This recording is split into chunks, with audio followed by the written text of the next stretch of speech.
The joke isn't funny anymore. My name is Wade Wilson. Yeah, I know. You were expecting something else. Something with a little more flair, a zing. A pop culture reference from a movie you half forgot.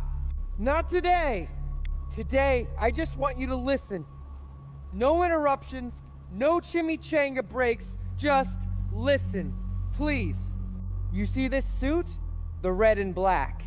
It's loud, it's obnoxious, it's designed so you don't see the blood. My blood, their blood. It all just kind of blends in. Smart, right? A practical choice. That's what I told myself anyway. But the real reason for the suit, for the mask, is so you don't have to look at me, and so I don't have to look at myself.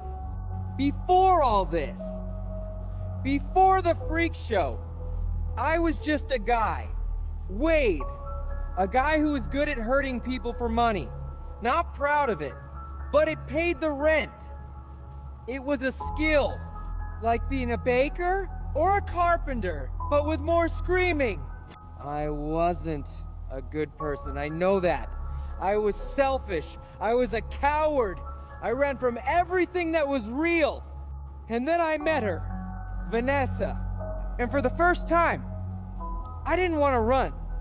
I wanted to stay. I wanted to build something. A life. A small, messy, imperfect life. But ours? She saw me. Not the tough guy. Not the mercenary. She saw Wade, the scared kid hiding underneath all the scar tissue. And she didn't run away. Funny, isn't it? I spend my whole life pushing people away, and the one person who stays is the one I end up having to leave. Then the diagnosis came. Cancer. The big C. The one that doesn't care who you are or who you love. It's a thief. It comes into your house and it takes things. Your future. Your dignity. Your hair. I was going to die, and I was terrified. Not of the pain. I knew pain. Pain was an old friend. I was afraid of what she would see. I was afraid of her watching me waste away, becoming weak, fragile, a ghost in my own body. I couldn't let her see me like that. I couldn't let her last memory of me be that. That was my choice. It wasn't noble. It wasn't for her, not really. It was for me, for my pride, my stupid, selfish pride. I chose to disappear so I wouldn't have to face her pity. So I ran. Again, like I always do. And I ran right into the arms of a man who promised me a cure. He promised me a new life. He said they could make me a superhero. I didn't want to be a superhero. I just didn't want to die. You know that saying? The road to hell is paved with good intentions. Well, my road to hell was paved with desperation. They didn't cure me. They tortured me. They twisted me.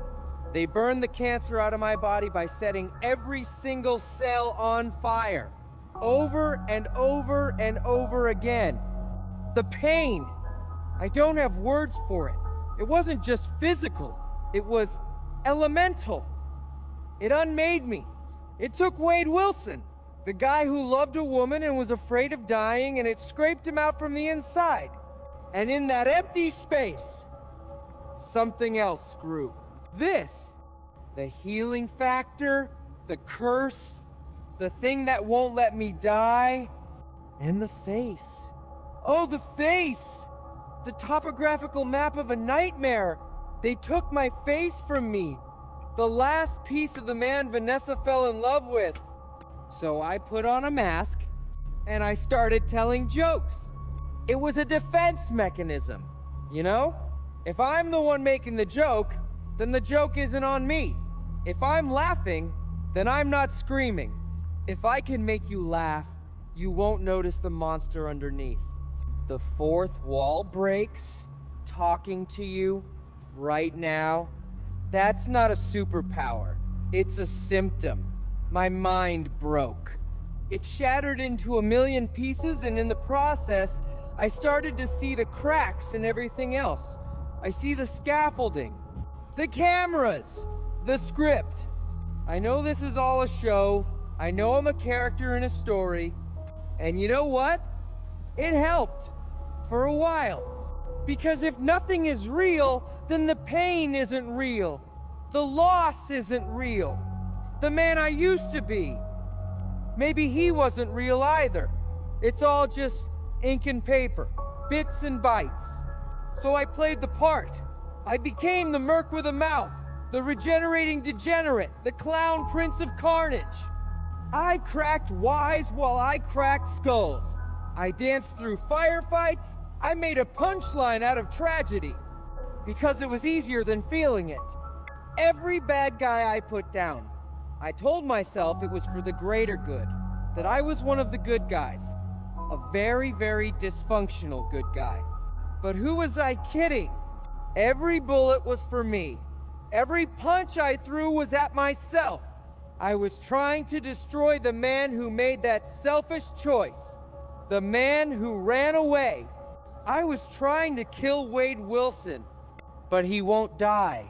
He's still in here, buried deep. And sometimes, at night, when it's quiet, I can hear him. He asks me what I've done. He asks me why I let them do this to us. He asks me if she would even recognize me anymore. And I don't have an answer. I tried to go back. I tried to be a hero.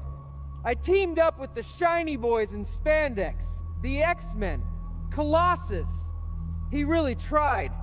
He saw something good in me, something worth saving. But I'm not a hero. Heroes save people. I just make bigger messes. Heroes inspire hope. I'm a walking, talking, cautionary tale. I break everything I touch. I hurt everyone who gets close. Because the joke is a shield, but it's also a wall.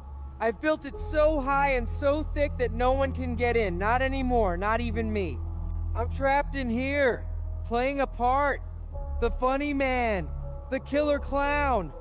And I'm so tired. You have no idea how tired I am of the sound of my own voice, the constant chatter, the non-stop noise I make to drown out the silence. The silence is where the truth lives. The truth is I miss her. I miss her so much it feels like a physical part of me is gone. The truth is, I regret running away more than anything I have ever done. More than the killing. More than the pain. The truth is, I'm lonely. This healing factor. It's the ultimate irony. I wanted to live so badly.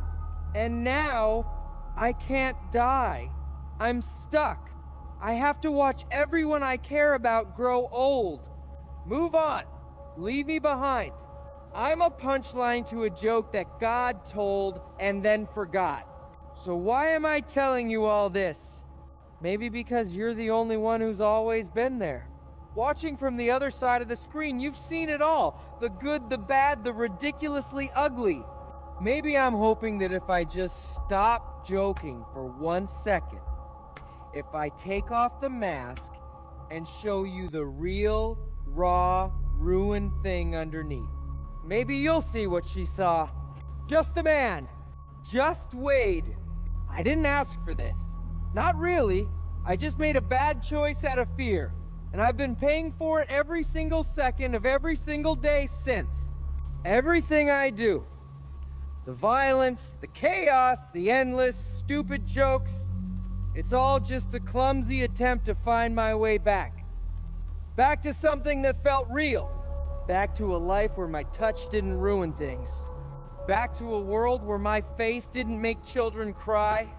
I think I'm still just that scared man in the hospital bed, making a deal with the devil. And the devil is still laughing. But the joke isn't funny anymore. It never was.